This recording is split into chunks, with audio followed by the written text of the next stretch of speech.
اچھا جی، پہلے تو ناظرین آپ سے بات کروں گی یہاں پہ کہ ہم بحیثیت مسلمان یا انسان جب بھی ہمارے ساتھ کوئی چیز پیش آتی ہے تو ہماری کوشش ہوتی ہے کہ ہم اللہ تعالیٰ جو ہے اس سے سب سے پہلے جو ہے سوال کریں اور اس سے جو ہے مدد مانگیں، کیونکہ جس طرح میں نے کہا کہ بحیثیت مسلمان تو جو بھی ناگہانی مصیبتیں یا آفات آتی ہیں، پہلے تو انسان اگر اپنے اوپر کچھ ہو جائے، کوئی انسیڈنٹس ہو جائے تو اس کو ہوتا ہے کہ میرے ساتھ ہی ایسا کیوں ہوتا ہے.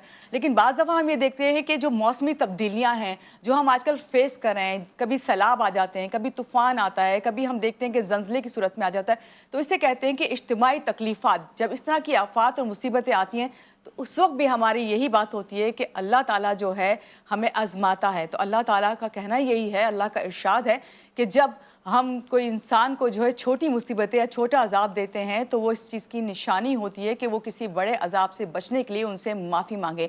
اور بھی بہت ساری باتیں ہیں، کیونکہ اتنا علم مجھے نہیں ہے جتنا علم ہمارے جو سو علامہ صاحب ہیں ان کو ہے، ان سے اس پر بات کرتے ہیں اور جانتے ہیں. جی علامہ صاحب، یہیں سے بات شروع کر لیتے ہیں. کیا یہ جو موسمی تبدیلیاں ہیں اس کے نتیجے میں طوفان، زلزلے، سیلاب، وبائیں یہ سب آتی ہے تو اللہ تعالیٰ کا کیا اس کو عذاب ہی کہیں گے؟ اور اس کے بعد یہی بات کہ کس طرح اس پہ جو ہے ہم کنٹرول کریں؟ اعوذ باللہ من الشیطان الرجیم، بسم اللہ الرحمن الرحیم. جی بڑی خوبصورتی سے آپ نے موضوع کا آغاز کیا. Thank you.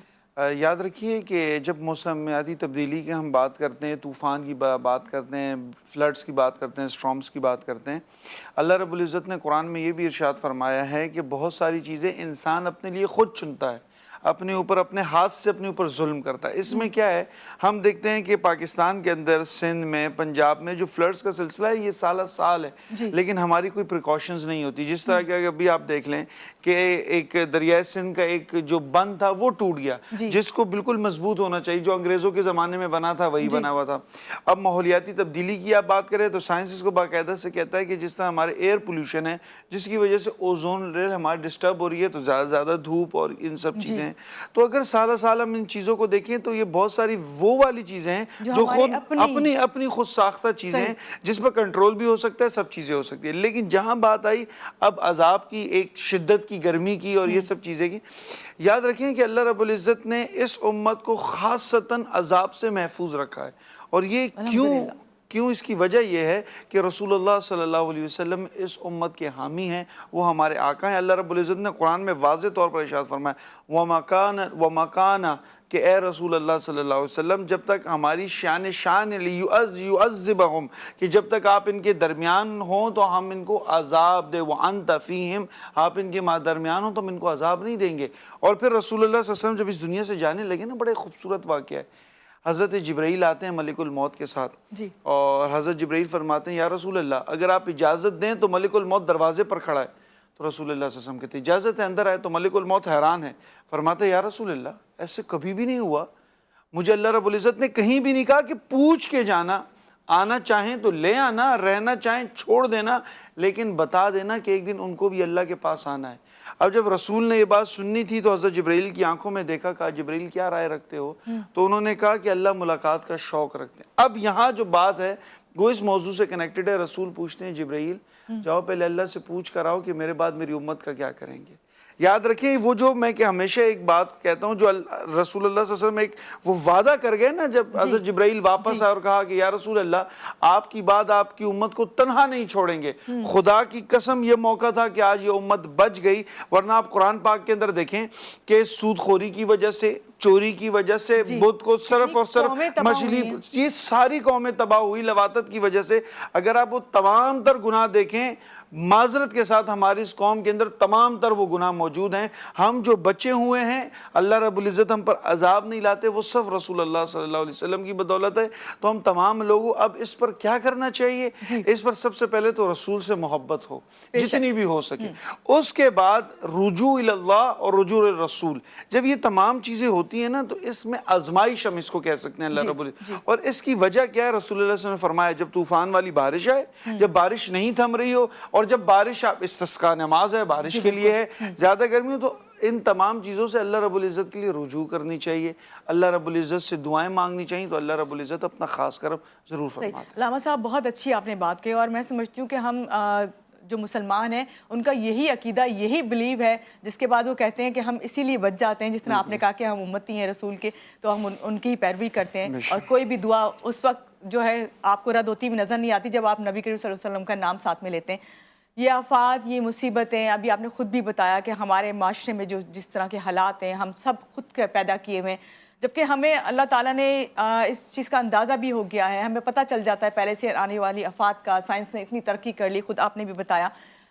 یہاں پہ بات کروں گی کہ اللہ تعالیٰ کی جب اس طرح ناراضگی کا اظہار کرتے ہیں تو اس پہ ہم مسلمان کیا ایسا کریں، کیونکہ آپ نے کہا کہ جس نے نماز پڑھنے کا، نماز کا، تو کیا ایسی چیزیں ہیں، کون سی عبادات ہیں جن کو اپنی معمولی جو زندگی کے معمولات ہیں ان میں شامل کریں؟ جی بڑی آپ نے خوبصورت ایک بات کی۔ دیکھیں رسول اللہ صلی اللہ علیہ وسلم، اللہ رب العزت نے قرآن کے اندر بتا دیا زندگی کیسے گزارنی ہے۔ لَقَدْ كَانَ لَكُمْ فِي رَسُولِ اللَّهِ أُسْوَةٌ حَسَنَةٌ، the best role model for you is the life of the holy prophet۔ بہترین رہنما، آئیڈل، لیڈر کون ہونا چاہیے؟ رسول اللہ صلی اللہ علیہ وسلم۔ اب آپ نے اللہ کو راضی کیسے کرنا ہے؟ وہ آپ نے ایسے راضی کرنا ہے، آپ نے پیروی کرنی ہے رسول اللہ صلی اللہ علیہ وسلم کی۔ اللہ نے فرمایا اطیعوا اللہ اطیعوا الرسول، اگر میری اطاعت کرنی ہے، میری بات ماننی ہے، یا مجھے تم نے راضی کرنا ہے، ایسے راضی کرنا ہے جیسے رسول اللہ صلی اللہ علیہ وسلم۔ تو آج یہ امت، میں ہمیشہ کہتا ہوں اس بات کی ضرورت ہے ہم تمام در نبی پر لوٹ جائیں، ہمارے تمام تر معاملات اور معمولات اور عبادات ویسی ہوں جیسے رسول اللہ صلی اللہ علیہ وسلم کی تھی۔ اچھا علامہ صاحب، بہت اچھی بات ہے یہ، اور میرا خیال ہے کہ ہم جب بھی کوئی بات ہوتی ہے، کوئی آفات آتی ہے، کوئی مشکل آتی ہے، تو اس کے بعد ہم یہ کہتے ہیں ہم ایسے یہ قوم نہیں بچی ہوئی، اس لیے بچی ہوئی کچھ اچھے لوگ بھی شامل ہیں اور اچھے لوگ بھی ہیں۔ تو آپ سے یہی جاننا چاہوں گی، ان قدرتی آفات قوموں کے لیے اللہ تعالیٰ نے، ظاہری بات ہے کچھ تو قومیں ایسی تھیں طے شدہ، آپ نے کہا کہ ایسی ایسی اب تو چیزیں ہوتی ہیں جو اللہ تعالیٰ نے ہمیں اس سے بچایا ہوا ہے۔ جو لوگ ہیں، آپ نے خود بھی یہ کہا کہ نبی کریم صلی اللہ علیہ وسلم کی اطاعت کرتے ہیں، جو مانتے ہیں تو ہم اس پہ جاتے ہیں، لیکن ابھی جو صورتحال چل رہی ہے اس میں آپ لوگوں کو کیا کہیں گے؟ کس طریقے سے جو ہے اپنی زندگی کا لائحہ عمل بنائیں، کس طرح اپنے آپ کو لوگ خاص طور سے ایک دوسرے کے ساتھ جو سلوک ہے اس کو کس طرح رکھیں؟ جی دیکھیں، سب سے بڑی بات یہ ہے کہ عبادات، ہم سمجھتے ہیں کہ دین نہ چند عبادات کا نام ہے کہ میں نماز پڑھ لی، حج کا سیزن ہے تو میں حج کے لیے چلا گیا، عمرہ کر لیا۔ دین مکمل ضابطہ حیات ہے، is a complete code of life.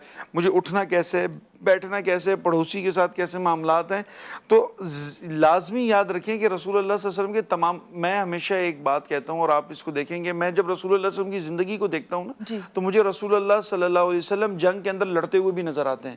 جب میں رسول اللہ صلی اللہ علیہ وسلم کی زندگی کے اندر دیکھتا ہوں تو جبل صفا کے اوپر صحابہ کرام کو پڑھاتے ہوئے بھی نظر آتے ہیں۔ جب میں رسول اللہ صلی اللہ علیہ وسلم کی زندگی دیکھتا ہوں تو وہ اماں عائشہ کے ساتھ میدان میں دوڑتے ہوئے بھی نظر آتے ہیں۔ اور جب میں رسول اللہ صلی اللہ علیہ وسلم کی زندگی دیکھتا ہوں تو وہ حضرت بی بی فاطمہ کو نصیحت کرتے ہوئے بھی نظر آتے ہیں، اور رسول اللہ صلی اللہ علیہ وسلم گھر کے اندر امام حسن و حسین کو اپنے کاندھوں پر بٹھا کر ایک چکر بھی دلواتے ہیں۔ اور پھر میں رسول اللہ صلی اللہ علیہ وسلم کی زندگی دیکھتا ہوں تو میں دیکھتا ہوں کہ وہ جنگی تیاریاں بھی کرتے ہیں، اور پھر میں جب رسول اللہ صلی اللہ علیہ وسلم کو دیکھتا ہوں تو غار حرا کے اندر اللہ رب العزت کی عبادت بھی کرتے ہیں۔ تو یہ تمام تر چیزیں رسول اللہ صلی اللہ علیہ وسلم اپنی لائف کے اندر اس کو حسن خوبی ادا بھی کر رہے ہیں اور بتا بھی رہے ہیں کہ تم باپ ہو، بیٹے ہو، بھائی ہو، زندگی کے کسی شعبے کے اندر ہو، لیڈر کیوں نہ ہو، تمہاری زندگی کیسے ہونی چاہیے، ایسے ہونی چاہیے۔ تو آج اگر آپ تمام ان چیزوں سے بچنا چاہتے ہیں، آج آپ چاہتے ہیں کہ مسلمان قوم کامیاب ہو جائے، آج آپ چاہتے ہیں کہ مسلمان کی قوت بڑھ جائے، تو اس کا ایک ہی طریقہ ہے، وہ طریقہ یہ ہے کہ اپنے تمام تر جو حالات و واقعات ہیں آپ رسول اللہ صلی اللہ علیہ وسلم کی پیروی میں گزاریں۔ صحیح، بہت اچھی آپ نے بات کی، اتنی پیاری بات جب علامہ صاحب نے کہی تو یہاں پہ وہی بات کہ ہم اطاعت تو کرتے ہیں، اصل چیز یہ ہے کہ ہم پیروی کریں۔ اور بھی بہت ساری باتیں ہوں گی، علامہ صاحب سے بریک لیں گے، بریک کے بعد جب واپس آئیں گے آپ ہمارے ساتھ رہیے گا۔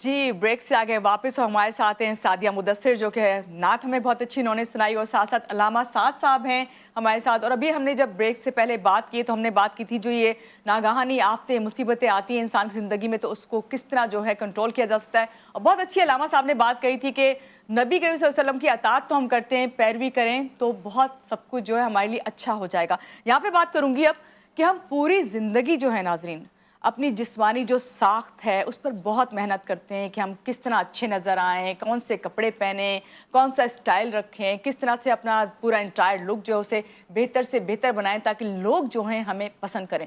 لیکن ہم اس لمحے یہ بھول جاتے ہیں کہ ہماری جو روح ہے اس کو کس طرح سکون ملے، اس کو کس طرح بہتر بنائیں، اس کے لیے کس طرح کام کریں. کیونکہ یہ ایک جو ہے حقیقت ہے کہ مرنے کے بعد جو ہے ہماری روح ہی جو ہے وہی سب کام کرتی ہے، اسی پہ ساری چیزیں جو ہے بلیو کیا جاتا ہے. تو بات اسی پہ کریں گے علامہ صاحب سے. علامہ صاحب، یہ جو بات میں نے کی کہ ہم اپنی شخصیت میں تو نکھار لانے کی کوشش کرتے ہیں، لیکن مرنے کے بعد تو ہمارا بلیو یہی نا کہ روح ہی ہے، اور روح جو ہے وہ قبر میں لوٹائی جاتی ہے، پھر اس کے ساتھ سوالات ہوتے ہیں سارا کچھ. تو اس پہ کیا کہیں گے آپ؟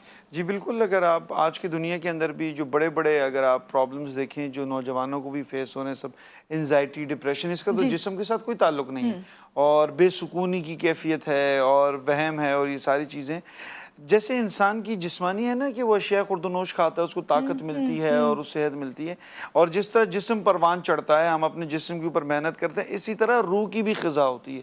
روح کی غذا کیا ہے؟ وہ اللہ رب العزت کا ذکر ہے. جتنا آپ اسپریچوالٹی کے قریب جائیں گے تو آپ کی روح توانا ہوگی اور آپ کو اندرونی سکون ملے گا. اور آپ دیکھتے ہیں کہ لوگ کبھی اگر آپ ولاگ دیکھیں تو لوگ کبھی سکون تلاش کرنے کے لیے پہاڑوں میں چلے جاتے ہیں، کبھی گھومنے چلے جاتے ہیں، اور اسپریچوالٹی کے کسی نہ کسی ذریعے سے قریب ہوتے ہیں اپنے قریب. اور آج کل لوگوں نے اس کو یوگا، انٹیوشن اور یہ سارے نام دے کر، لیکن اصل میں اپنے روح کے اوپر فوکس کرنا ہے. اور اصل انسان کی روح ہی ہے. یہ جسم تو اس دنیا کے اندر رہ جاتا ہے، بے حرکت ہے. اصل انسان کی روح ہے. سوال و جواب اور تمام چیزیں جو عذاب ہے وہ تمام روح کو پہنچتا ہے. تو اسی لیے ہم جو بھی ناظرین دیکھنے والے ہیں، جہاں ہم اپنی جسم کی تمام چیزوں پہ ایستھیٹک ویلیوز پہ بھی فوکس کرتے ہیں، اور خاصتاً بچے کے، ہم بچے کو یہ تو بتاتے ہیں بیٹا اٹھنا کیسے، بیٹھنا کیسے، کھانا مہمانوں کے سامنے کیسے، تو اس بچے کو یہ بھی بتائیں بیٹا تمہارے ساتھ ایک روح بھی ہے، اس کی سکون چاہتے ہو تو نماز پڑھو، قرآن پڑھو، اسپریچوالٹی کے قریب جاؤ. تو یہ چیز بڑی یہی آپ کے امپورٹنٹ ہے. کام آئی ہے. علامہ صاحب، روح کے بعد جب بات ہو رہی ہے تو جب انسان جو ہے اس کی میت کو دفنانے جاتے ہیں اور اس کے بعد جو ہے گھر میں 40 روز تک کہتے ہیں روح رہتی ہے یا نہیں، یہ آپ سے پہلے سوال کروں گی اور پھر پوچھوں گی آپ سے کہ میت کے جو سال و ثواب کی جو باتیں ہوتی ہیں، یہ بھی فوراً ہی جب دفنا کے آتے ہیں تو اس کے بارے میں باتیں ہونا شروع ہو جاتی ہیں، وہ بھی آپ سے جانیں گے کہ کیا حقیقت ہے اور کیا کرنا چاہیے. دیکھیں، سب سے پہلے تو میں اس میں ایک بات ایڈ کروں گا، پھر میں آپ کی بات سٹارٹ کرتا ہوں کہ سب سے پہلے تو یہ کہ ہمارے ہاں بہت ساری چیزیں فینٹیسیز ہیں جس کا شریعت سے کوئی تعلق نہیں. جیسے آپ نے روح کی بات کی، بعض لوگ کہتے ہیں کہ جمعرات کو روح لوٹ آتی ہے، بعض لوگ کہتے ہیں کہ گھروں میں روح گردش 40 دن تک کرتی رہتی ہے. ایسا کچھ بھی نہیں ہے. وہ جیسی جو ملک الموت آتے ہیں نا، وہ انسان سے جب روح لے کے نکل جاتے ہیں تو روح جب تک قیامت نہیں آتی ایک جگہ کہلاتی ہے عالم برزخ. تو روح وہاں ہوتی ہے. اگر نیک روح ہو تو کہتے ہیں علیین میں ہوتی ہے، اگر بد روح ہو جو اس نے گناہ کی ہو تو سجین میں ہوتی ہے. اور جو ہمارا جو کانسیپٹ ہے نا عذاب قبر، وہ اصل میں عالم برزخ میں روح کو عذاب ملتا ہے. تو اسی طرح روح عالم برزخ کے اندر ہوتی ہے. اور جو ہمارے یہاں جو فینٹیسیز ہے، روح آتی ہے اور اس دن کے اندر روح آتی ہے اور ایسا ہوتا ہے، ایسا کچھ بھی نہیں ہے. یہ سب بہلاوے ہیں، یہ سب فینٹیسیز ہیں اور اس کا حقیقت سے کوئی تعلق نہیں. دوسرا آپ نے ایصال ثواب کی بات کی. دیکھیں، ایک سب سے پہلے ہمارے پاس بھی لوگ آتے ہیں، لوگ کہتے ہیں کہ والدین کے لیے ایصال ثواب کیا کریں. یہ سب سے پہلے یاد رکھیں جب وہ زندہ ہے نا تو ان کی تب قدر کریں. یہ ایک بہت بڑی بات ہے. بہت اچھی کہ ہم رشتہ داروں میں اب بھائی کے ساتھ پوری زندگی لڑتے رہتے ہیں، اسی بھائی کے ساتھ پھر ہماری قبر بھی بن جاتی ہے. تو یاد رکھیں کہ اپنے بھائی رشتہ دار جب تک کہ حیات ہیں تب تک تو سب سے پہلے ان کی قدر کریں. مرنے کے بعد ان کے لیے توجہ کرنا، ان کے لیے ایصال ثواب کرنا بہت اچھی بات ہے، لیکن زندہ ہیں ان کی زندگی کو تب سکون بخش بنانا یہ بھی بہت بڑی بات ہے. بالکل. اب انسان سب سے پہلے اپنے لیے صدقہ جاریہ کیا کر سکتا ہے؟ 3 ایسی چیزیں ہیں رسول اللہ صلی اللہ علیہ وسلم نے فرمایا کہ اس کے جانے کے بعد بھی اس کو نفع پہنچائیں گی. سب سے پہلے کوئی ایسا کام کرے صدقہ جاریہ والا جو اس کے مرنے کے بعد بھی زندہ رہے. فار ایگزامپل ٹیوب ویل لگا دیا، پانی کا ایک معاملہ کر دیا کہ لوگ اس سے بعد میں بھی استفادہ ہوتے ہیں ثواب. دوسرا نیک اولاد، ایک نیک اولاد جس کی آپ تربیت کریں، آپ کے جانے کے بعد بھی وہ جب نیکی کرے گی وہ کچھ تو اس پر بھی آپ کو اجر ملے گا. تو نیک اولاد بھی ضروری ہے. تیسرا آپ کا کوئی علمی کام، فار ایگزامپل آپ نے کوئی علمی بک لکھ دی ہے، یا جیسے ہم ابھی دین کی بات کر رہے ہیں، ہماری بات بعد میں بھی ویڈیو ہے، لوگ سنتے ہیں، کسی کو فائدہ ہو تو اچھی. جیسے بہت سارے علماء جن کی آج ہم سے ویڈیوز دیکھ دیکھ کے بہت ساری چیزیں، تو یہ بھی ایک صدقہ جاریہ ہے. اب ایصال ثواب میں سب سے بیسٹ یہ ہے، اگر آپ اس کو دیکھیں، سب سے ان کے نام سے کوئی نہ کوئی اس طرح صدقے جاریہ والا کام کر دیا جائے، یا جو اولاد ہے وہ زیادہ زیادہ نیک اعمال کرے، اللہ رب العزت خود بخود ان کے والدین کو بھی اجر پہنچائے گا۔ اگر ایسے کرنا چاہتے ہیں تو قرآن پاک بھی ایصال ثواب کیا جا سکتا ہے، ان کے ذریعے سے صدقے بھی دیے جا سکتے ہیں، زکوٰۃ بھی دیے جا سکتے ہیں، زیادہ سے زیادہ اور لوگوں کی زندگی آسان بنائی جا سکتی ہے۔ آپ نے اتنی اچھی بات کہی کہ کس طریقے سے جو ہے ہم ایصال ثواب پہنچا سکتے ہیں، لیکن ہمارے یہاں جو دیکھنے میں آتا ہے کہ آپ کا کوئی بھی پیارا جو ہے جب وہ اللہ کو پیارا ہو جاتا ہے تو اس کے بعد جو ایصال ثواب کے لیے قرآن خوانی کروائی جاتی ہے، مسجد سے بچے گھر بلائے جاتے ہیں، اور اس کے بعد پھر باقاعدہ ایک کھانوں کا جو ہے وہ دعوت پیش کی جاتی ہے۔ یہاں مجھے صرف آپ سے اس حوالے سے یہ سوال کرنا ہے کہ اس طرح قرآن خوانی کروانا یا قرآن پڑھوانا، بے شک یہ اللہ کا ذکر ہو رہا ہے تو اچھی چیز ہے، لیکن کیا آپ کے اس پیارے کو اس طرح سے اس کا اجر اور ثواب ملتا ہے جو آپ جب دوسروں کو بلا کے بٹھا کے پڑھواتے ہیں؟ دیکھیں اس میں چند چیزیں ہیں، میں آپ کو ضرور اس میں دیکھیں، ایک بیٹا جب خود پڑھتا ہے نا، رسول اللہ صلی اللہ علیہ وسلم نے کیوں فرمایا کہ بیٹے کو باپ کا نماز جنازہ پڑھنا چاہیے، پڑھانا چاہیے۔ کیوں؟ اس میں جب میں اگر والد کا جنازہ پڑھائیں گے نا، اور وہ جو کیفیت، دیکھیں میں آپ کو اپنی پرسنل ایک بات بتاتا ہوں، ہم نے بھی جنازے پڑھائے سب۔ جب میرا ایک بہت قریبی دوست کا انتقال ہوا نا، تو ہم نے عربی تو پڑھی، اللہم اغفر لحینا و میتنا، جب وہ اپنے دوست کو بندہ میت بولتا ہے نا، اور اللہ رب، تب انسان کو کیفیت معلوم ہوتی ہے، اور پھر وہ دعا سچی میں دعا لگتی ہے کہ اللہ اس کو بخش دے، تو وہ کیفیت آپ دوسرے کی پیدا کبھی بھی نہیں ہو سکتی۔ آپ کا والد ہے، آپ کا رشتہ دار ہے، وہ دعا پڑھتے ہوئے، اور جتنی آپ کو پتہ ہے کیفیت ہو اللہ رب العزت اتنی اس دعا کو قبول کرتے ہیں۔ تو سب سے اول تو یہ ہے کہ اگر آپ ایصال ثواب کے لیے قرآن پڑھ رہے ہیں تو جو گھر والے ہیں، جو ان کے عزیز و اقارب ہیں، وہ خود پڑھیں، ایک تو ان کو بھی ثواب ملے گا، دوسرا بیٹا اجر کرے گا تو والدین کو ڈائریکٹلی ایصال ثواب ہوگا، دوسرا خود پڑھنے میں جو کیفیت بنے گی وہ دوسروں کی نہیں بنے گی، یہ ایک فطرتی بھی عمل ہے۔ دوسرا، اگر آپ بلا کر کسی سے پڑھوا رہے ہیں، اس میں ایک قباحت نہیں ہے، یہ نہیں کہ گناہ ہے یا ایسی کوئی چیز ہے، ایصال ثواب ہو جاتا ہے، لیکن افضل کیا ہے؟ افضل یہ کہ خود پڑھیں، اور خود پڑھیں۔ اگر کھانا کھلانا ہے ان کے نام، وہ تو کوئی مسئلہ نہیں ہے، آپ کھانا کھلا سکتے ہیں سب کو، لیکن افضل کام یہ ہے کہ آپ خود کریں زیادہ زیادہ، اس سے یہ ہوگا کہ وہ ایک کیفیت بنے گی اور اجر ایصال ثواب جو اللہ رب العزت اپنی بارگاہ میں قبول کریں۔ صحیح۔ اچھا علامہ صاحب، آپ سے اور بھی بہت سی بات کرنی ہے، اور کچھ ایسے معاشرے میں ایسی چیزیں ہیں جو ہم روزانہ پہ فیس کرتے ہیں، اس پہ بھی ڈسکس کریں گے، لیکن یہاں لیں گے ایک بریک، اور بریک کے بعد پھر واپس آتے ہیں، آپ ہمارے ساتھ رہیے۔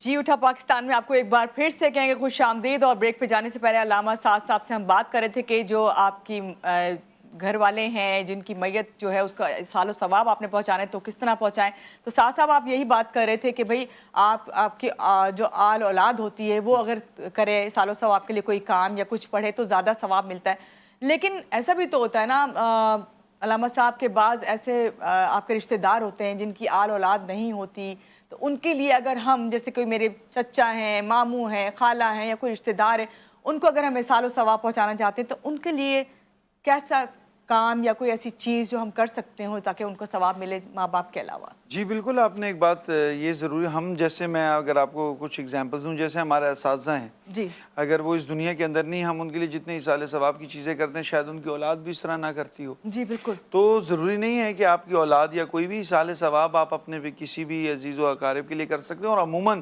میں تو یہ کہتا رہتا ہوں کہ جب بھی اگر آپ دعا کریں تو اللہ رب العزت، دیکھیں دعا پہ تو کنجوسی نہیں، آپ کہیں یا اللہ تمام امت مسلمہ کے لیے، جی بالکل، یہ میں جو بھی ہے تو تمام امت، جتنے ہمارے بزرگ ہیں جو بھی اس دنیا سے رحلت فرما چکے ہیں، آپ تمام کے لیے ایصال ثواب کیا کریں۔ دیکھیں آپ کا اتنا ساجر اللہ رب العزت کی بارگاہ میں کتنا قبول ہو جائے، وہ ہمارے یہاں ایک کانسیپٹ ہے نا کہ 100 بار یہ پڑھ لو، 150 بار یہ پڑھ لو، ایسا کر لو، کہتے ہیں نا گن گن کے عبادت کرنا چھوڑ دے، اس سے کیا حساب کرنا جو بے حساب دیتا ہے۔ تو حساب و کتاب ہم بہت زیادہ نا کوانٹیٹیو، اللہ رب العزت کے یہاں کوالٹی چلتی ہے۔ بالکل، زکوٰۃ روک لو، رمضان آئے گا تو ڈبل ہو جائے گا، ہم تب دے دیں گے، بھلے غریب کی چھٹ ٹپکتی رہے، ایک بچی کی شادی نہ ہو لیکن ہم رمضان کا انتظار کریں گے کیونکہ وہ حضرت رمضان میں زکوٰۃ نکالتے ہیں کیونکہ ڈبل کرنی۔ جب بھی اس کی ضرورت ہو آپ وہ کام کریں گے، اللہ رب العزت شاید آپ کو ٹرپل چوتھا گناہ دے دیں۔ تو یاد رکھیں کہ جب بھی آپ جو بھی عمل کر رہے ہیں، چھوٹا ہو بڑا ہو، صحیح۔ آپ اس کے لیے تمام امت کے لیے ثواب کے لیے کریں، رشتہ داروں کے لیے کریں، امت مسلمہ کے لیے کریں، رسول اللہ صلی اللہ علیہ وسلم، اہل بیت، صحابہ کرام، بزرگان دین تمام کے لیے، تو اللہ رب العزت آپ کی دعاؤں میں بھی برکت ڈال دے گا۔ بالکل، بہت شکریہ علامہ صاحب، آج کے پروگرام میں آپ تشریف لے کے آئے اور یہاں پہ ہمارے ساتھ جو ساتھیاں ہیں ان سے بھی ہم شکریہ کریں گے۔ لیکن ناظرین، یہاں پہ ان تمام باتوں کو جو وائنڈ اپ کروں اور جو مجھے سمجھ آتی ہے بات وہ یہی کہ بحیثیت مسلمان، چلیں آپ بحیثیت مسلمان نے ایک انسان، ہمیں چاہیے کہ معاشرے میں برائیوں کو روکنے کی کوشش کریں اور نیکیوں کو پھیلانے کی کوشش کریں۔